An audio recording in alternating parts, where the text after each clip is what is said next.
With the wonderful morning wishes, we welcome you all back to the 18th February episode of Civilpedia's Daily Current Affairs Analysis, brought to you by Shankar AS Academy.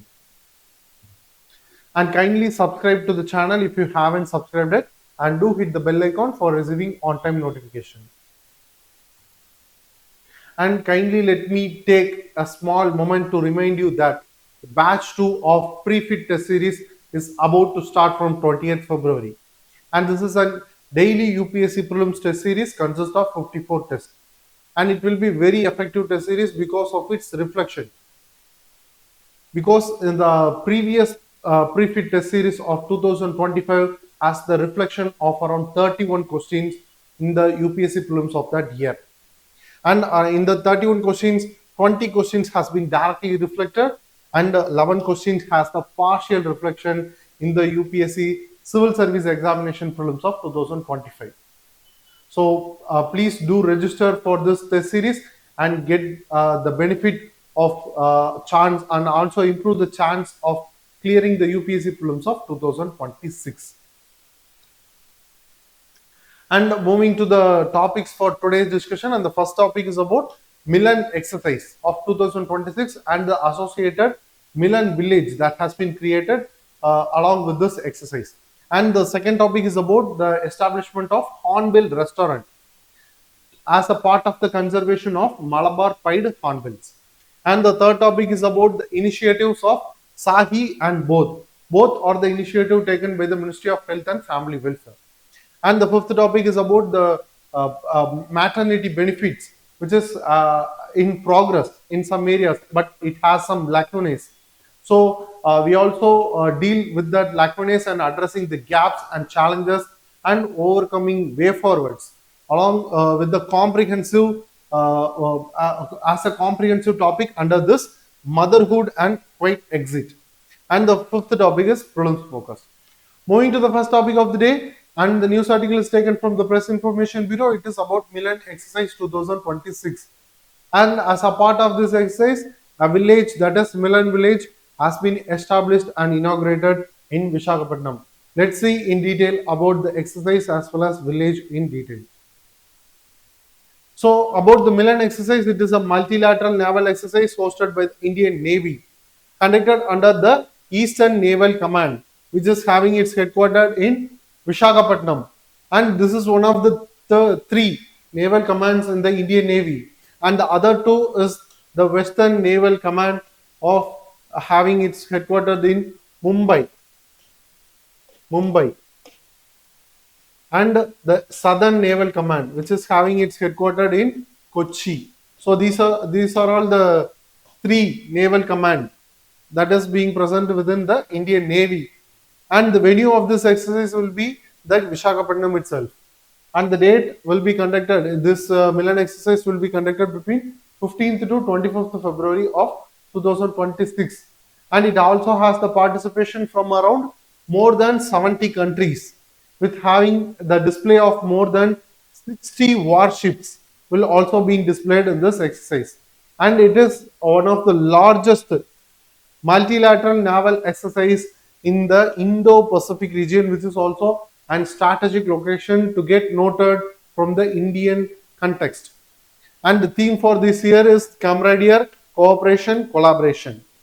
And more about this exercise, it was first conducted in the year of 1995. And initially it was started as a biennial exercise, that is 2 years once this exercise will be conducted.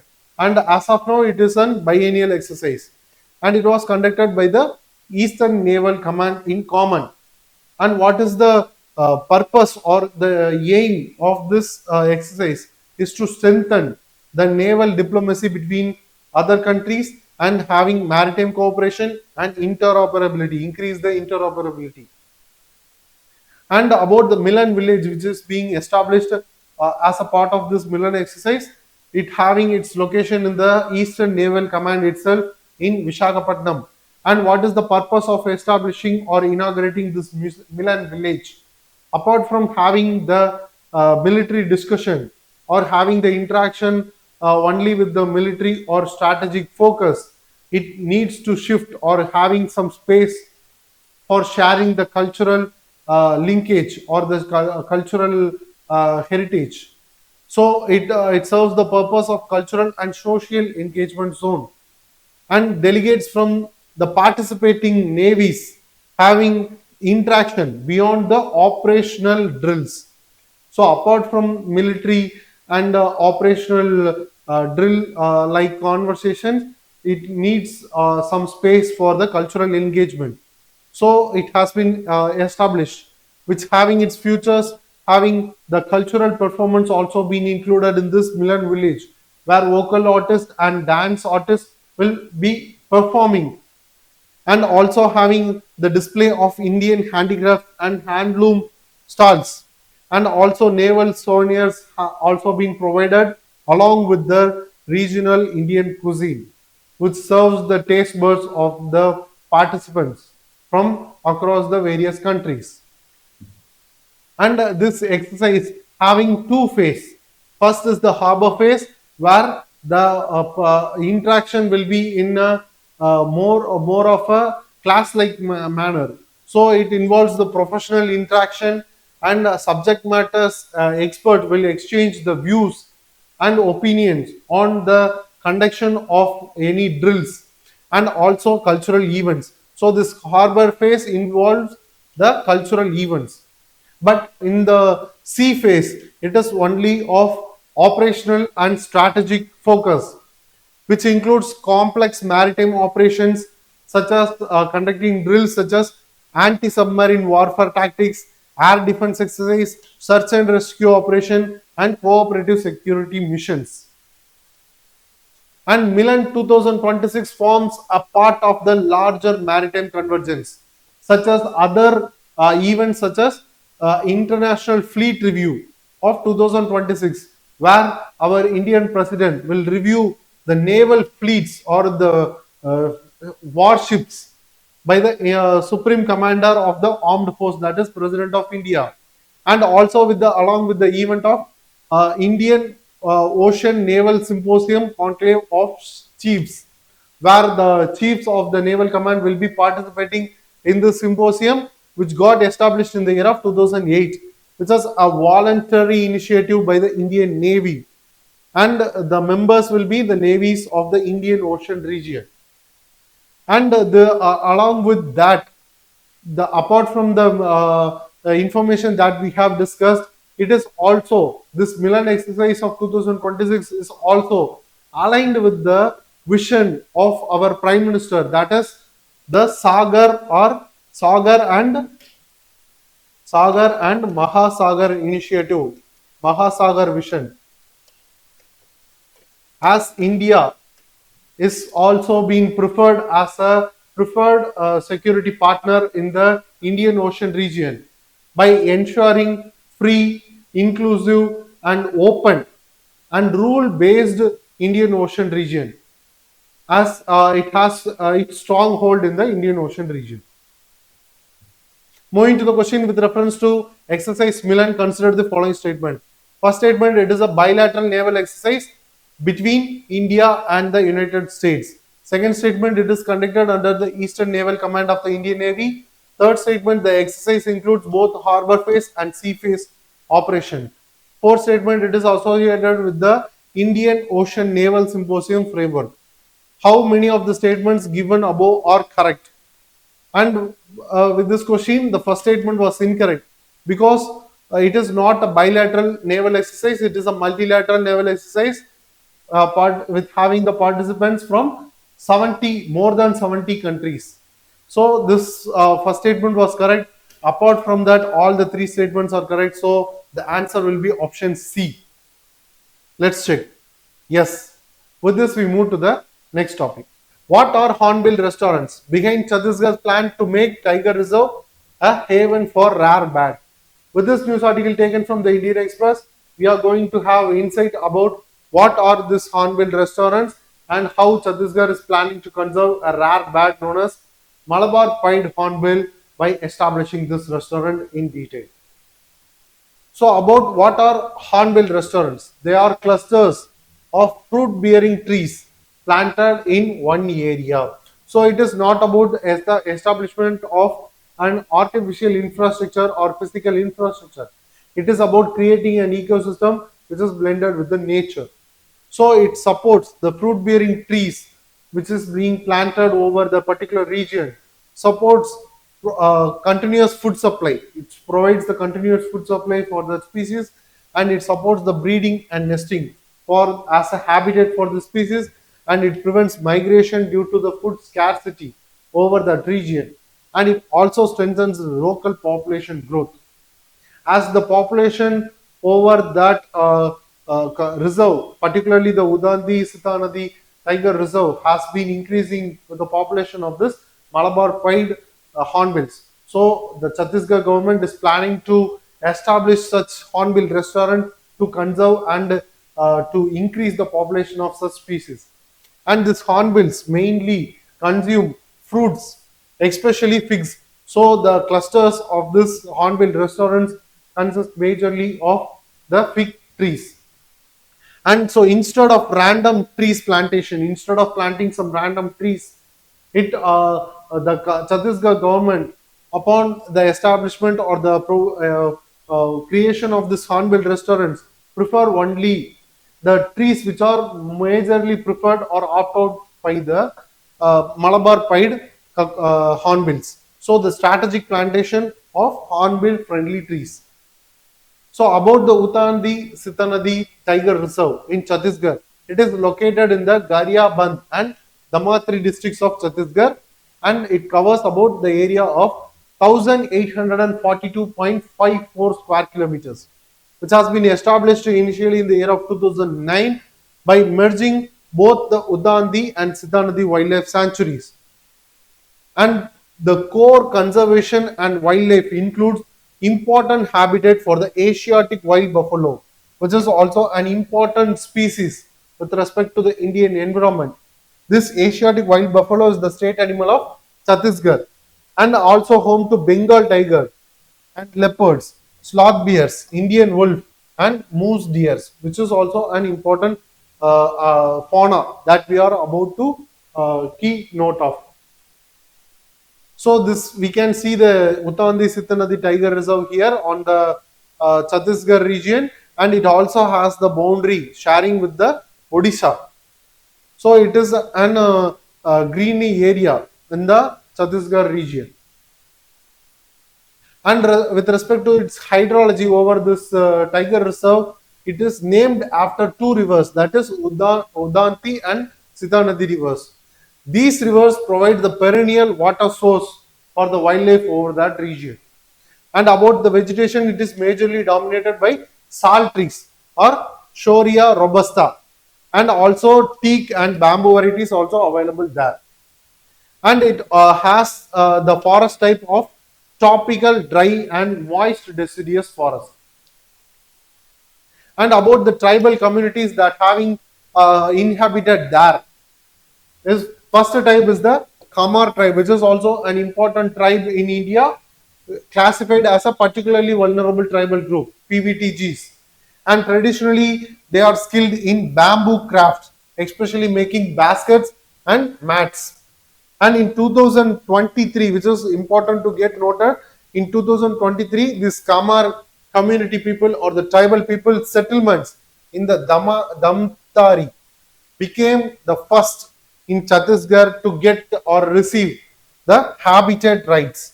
So this is also an important fact. And about the next tribe is about the Gond tribe. They are the most available tribe over that region, one of the largest and most prominent tribe in that region. And they share cultural trait with the Kamar tribes, including the clan lineage traditions. And the other tribe is Bunjia tribes. They are also categorized as particularly vulnerable tribal groups. And about the Malabar Pied Hornbill or Anthracoceras coronatus. It having its distribution, which is having large hornbill endemic to the Indian subcontinent, which can be found only in the Indian subcontinent. So if a statement having the Malabar Pied Hornbill can be found only in the Indian subcontinent, the statement will be correct. So it is endemic to Indian subcontinent, and found in the Western Ghats. Majorly it found in the Western Ghats.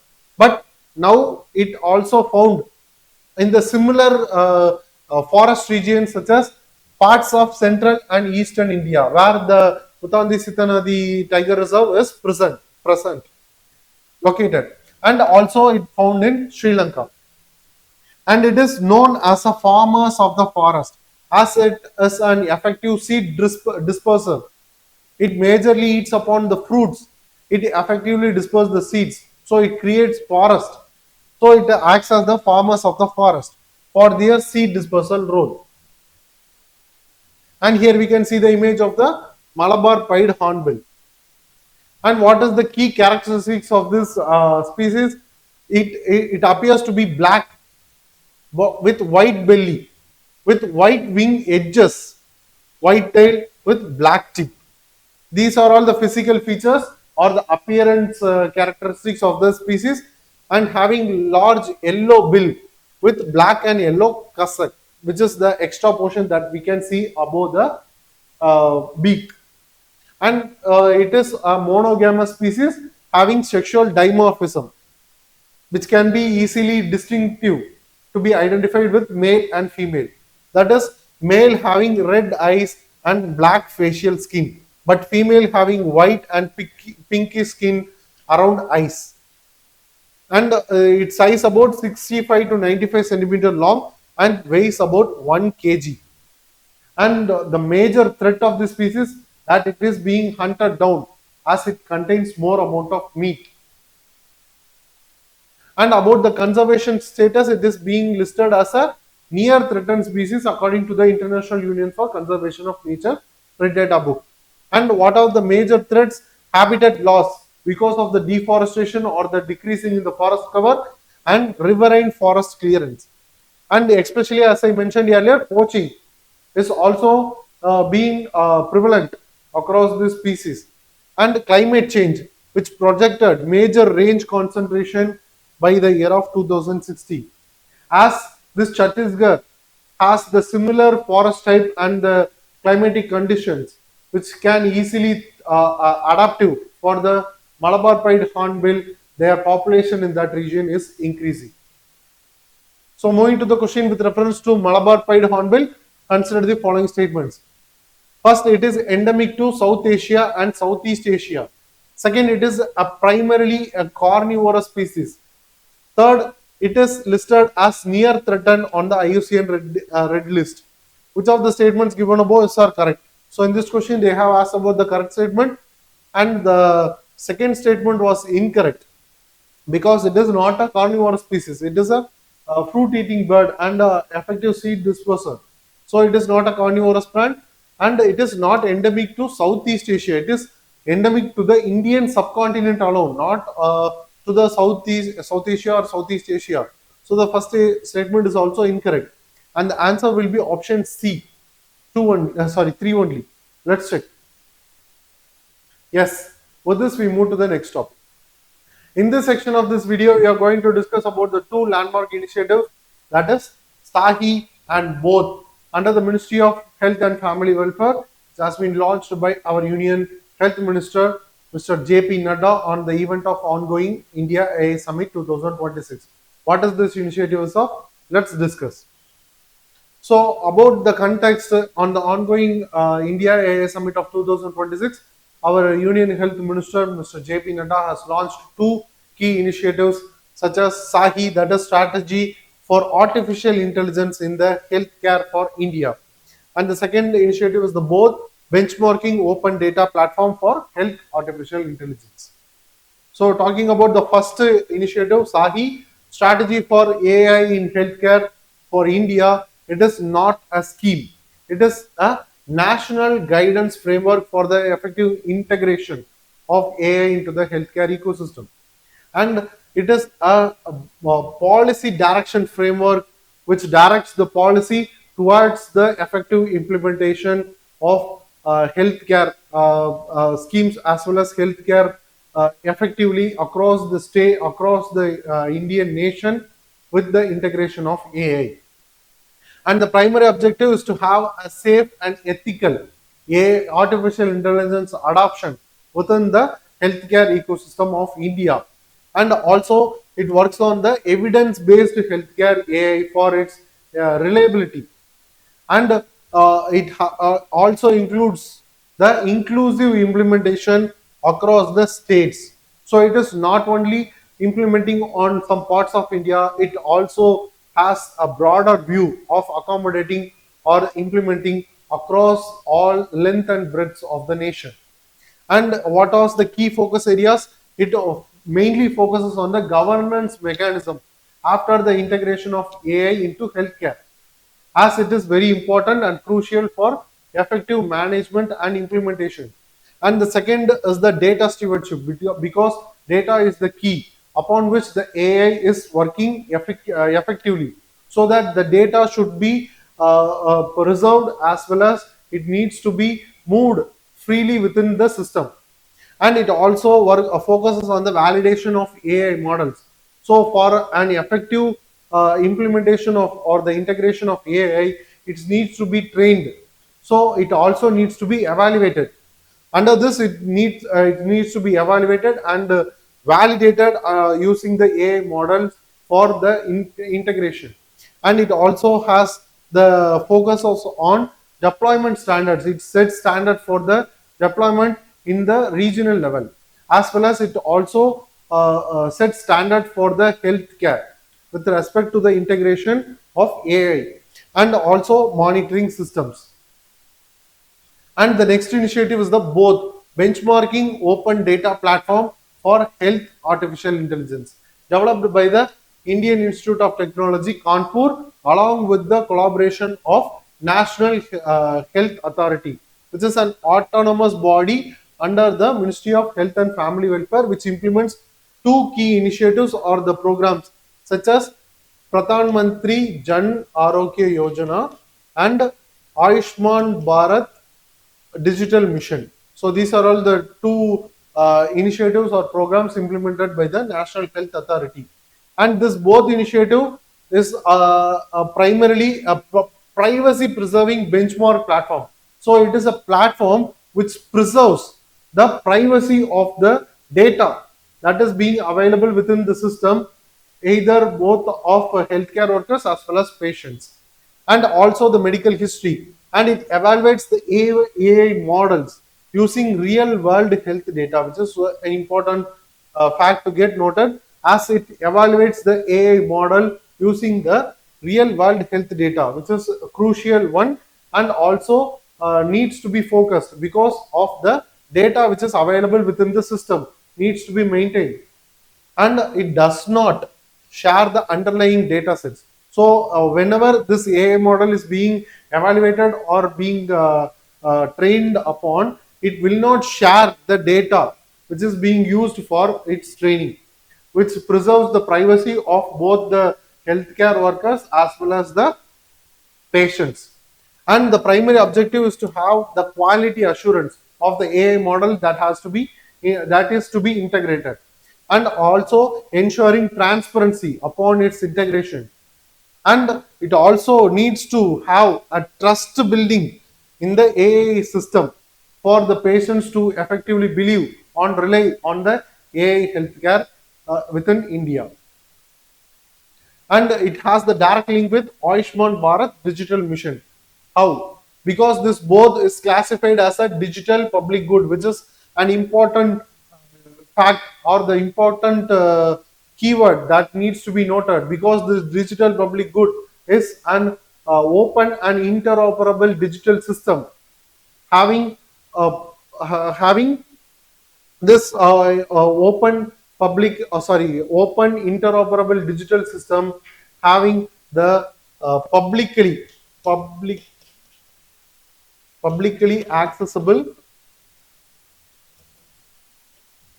framework,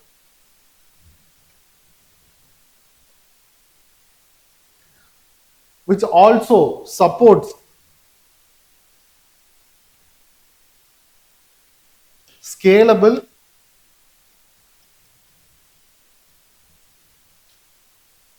public service delivery.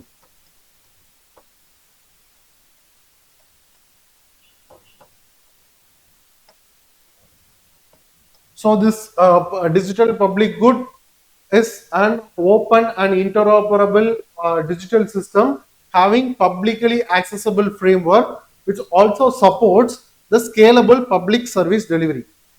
This is the definition of this digital public good, and under this both framework, the framework of Ayushman, it is under the framework of Ayushman Bharat Digital Mission.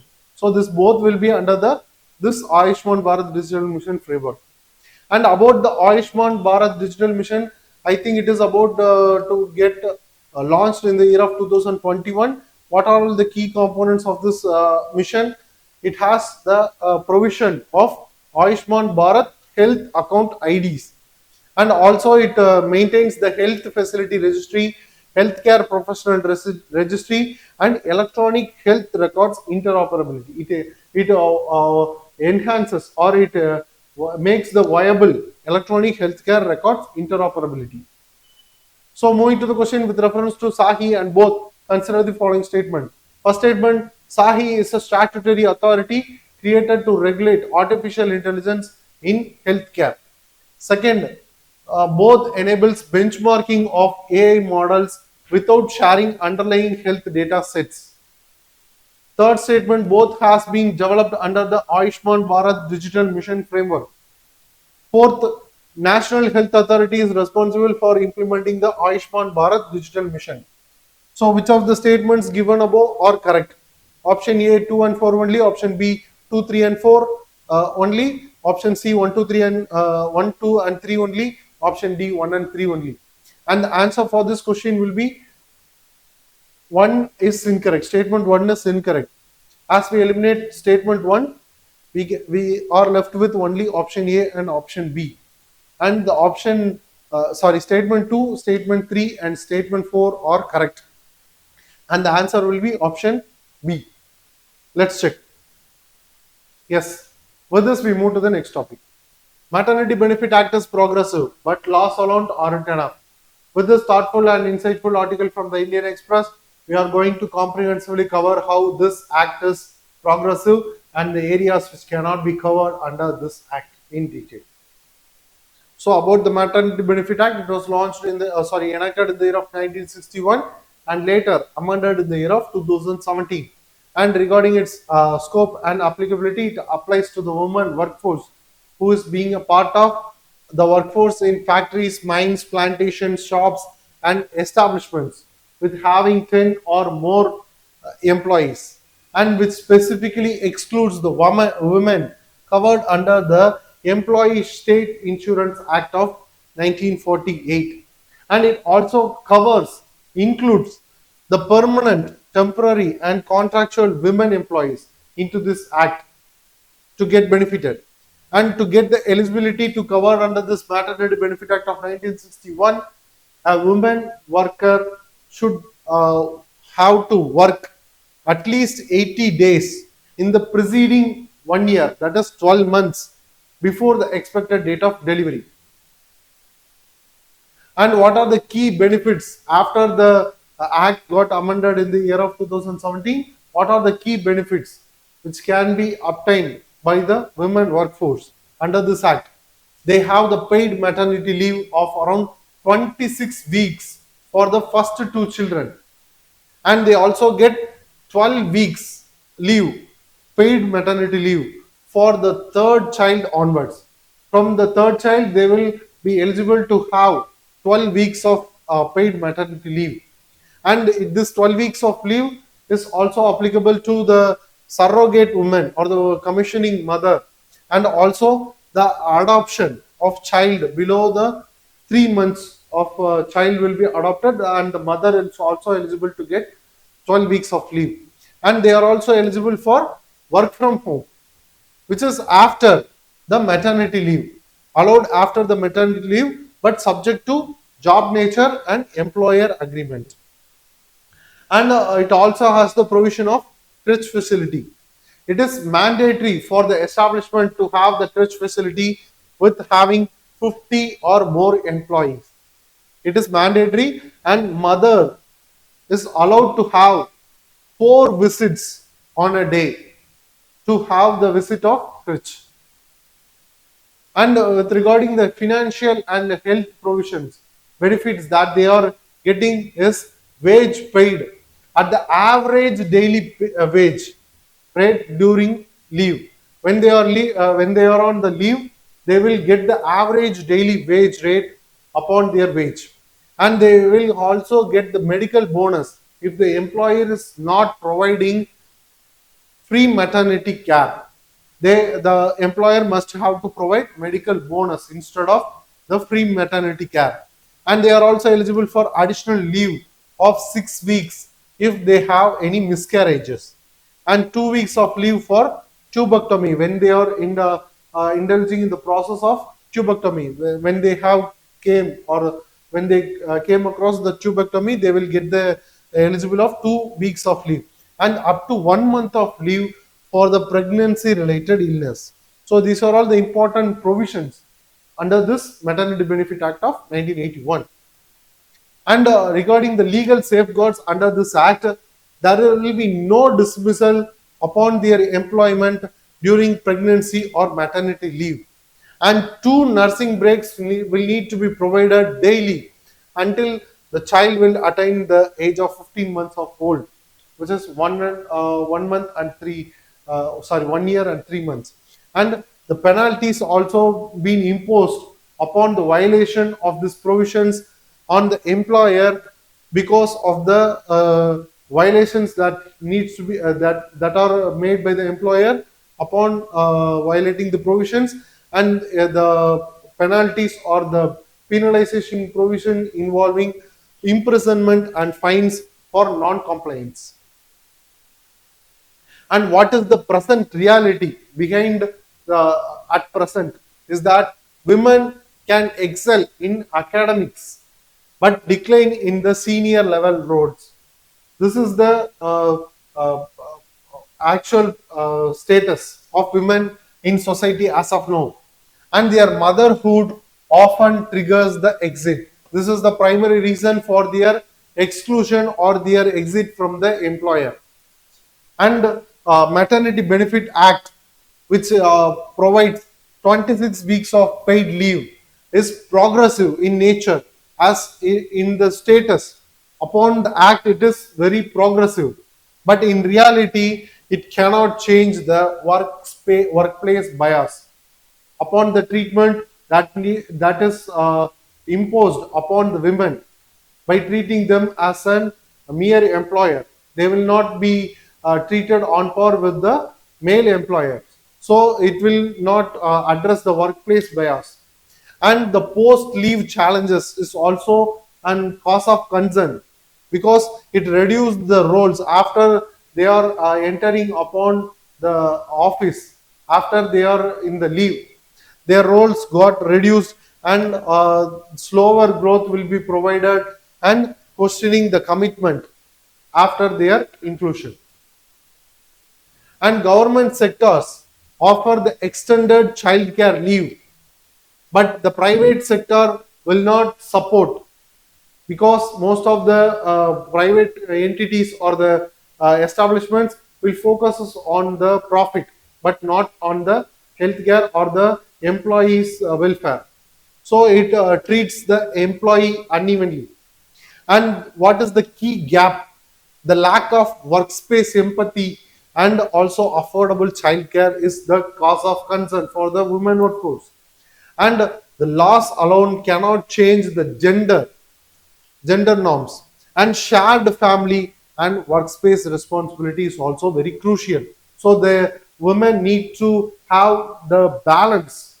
It is very difficult to get balance the work life as well as the personal life, and with having the child in hand, which is very difficult.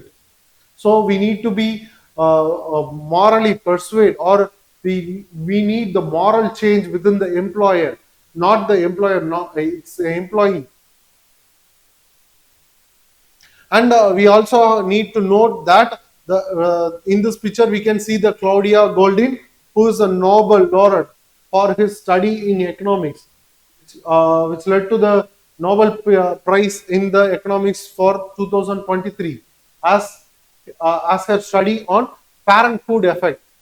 and she established that earlier gender pay gaps were linked with education and occupational difference. But now the gap largely widens after the birth of the first child. This is the exact situation that the women workforce is facing right now in the society.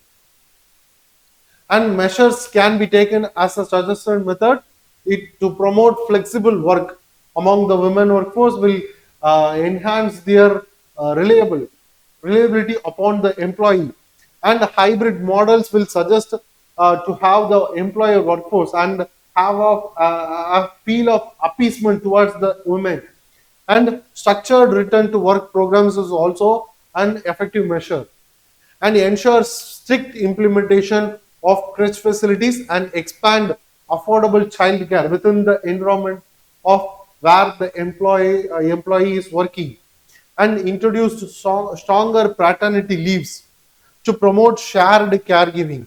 So apart from focusing over the maternity leave or the maternity welfare, we also need to give equal provision for the paternity so that they will also feel upon the child care, so that the women workforce can be integrated when the men workforce is on child care.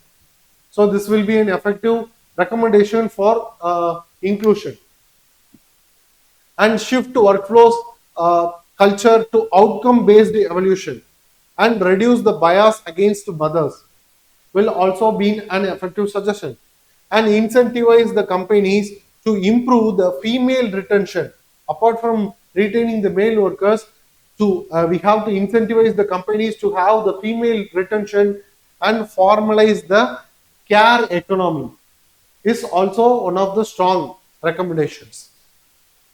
And moving to the mains practice question, the Maternity Benefit Act, though progressive in intent, has not seen sufficient to prevent the quiet exit of women from the workforce. So they are quitting the employment because of the maternity, because they have entered the phase of maternity. So they are quitting the workforce. And the critically examine the structural, workplace, and socio-cultural factors behind the declining female labor force participation after motherhood. So this is an 15 mark question. We need to answer within 250 words. So kindly take this question and post your answers in the comment section given below. We will evaluate and give the feedback in the comment section itself. With this, we move to the prelims focus. Coming to the prelims focus, and the first topic is about Herat or Mahashivratri in Kashmir region, and it is the primary festival of Kashmiri Pandits community, and they celebrate this festival on commemoration of the divine union or the marriage anniversary of Lord Shiva and Goddess Parvati. And this Herat festival got its name derived from the Sanskrit word Hara Ratri, which means the night of Hara or Lord Shiva. And this festival has the unique tradition, that is the Kashmiri Pandits community, they prepare and offer the non-vegetarian and vegetarian dishes to the deities, which includes the non-vegetarian dishes of mutton and fish. And it also involves a unique ritual known as Vatuk Puja, where a vessel or pot is filled with water as well as walnuts, which is being served on the 15th day or the conclusion of the 15th day or the Herat festival on Duni Mavas, which marks the conclusion of this Herat festival on 15th day, that is New Moon Day or Dunya Amavasya. And this Dun has specifically mentioning about the walnut.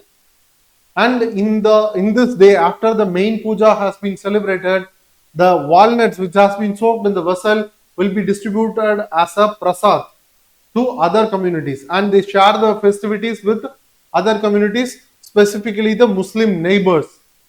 The Kashmiri Pandits will provide the festivities or distribute the festivities with the Muslim neighbors.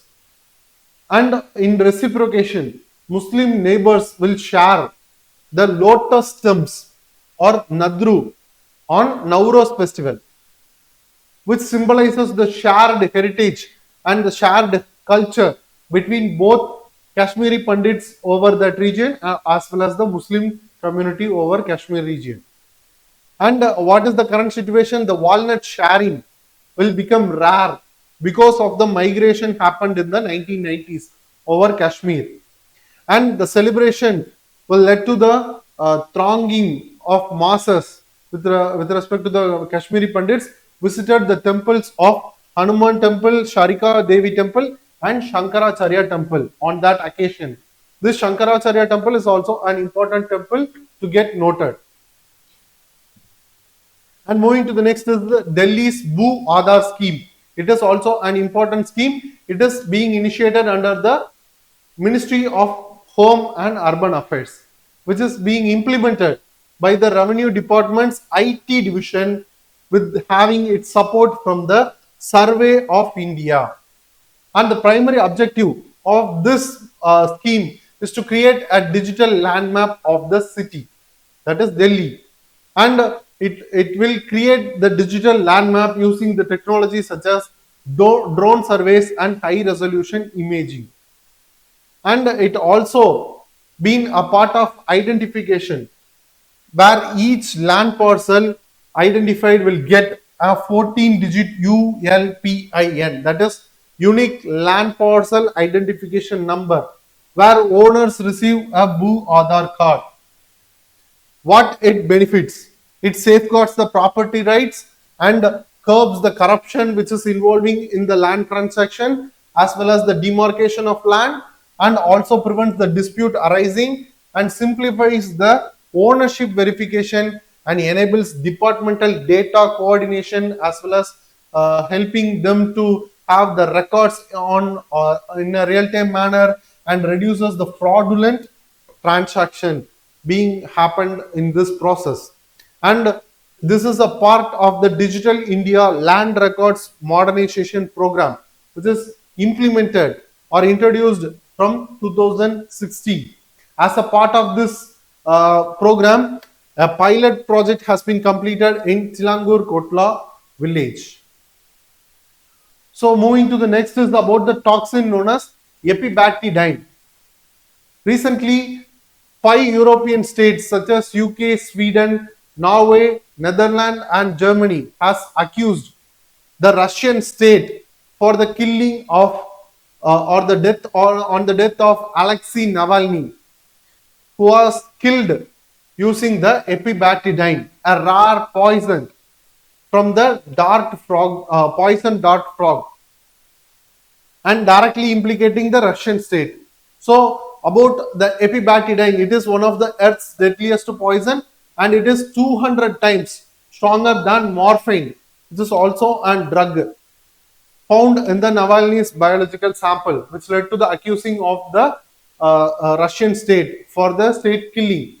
And it causes, this epibactidine causes paralysis, breathing difficulties and will eventually lead to death.